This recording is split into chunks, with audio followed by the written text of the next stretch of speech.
We're going to build a paper airplane.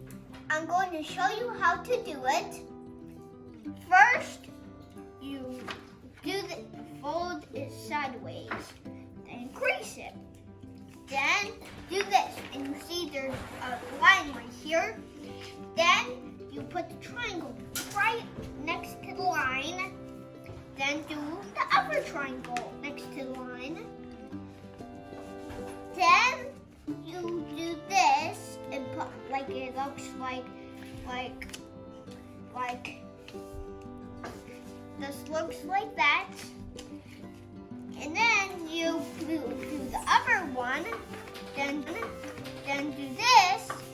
Then do this. Then do this.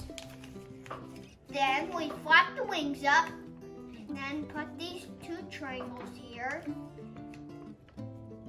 Then you have a paper airplane. Thanks for watching.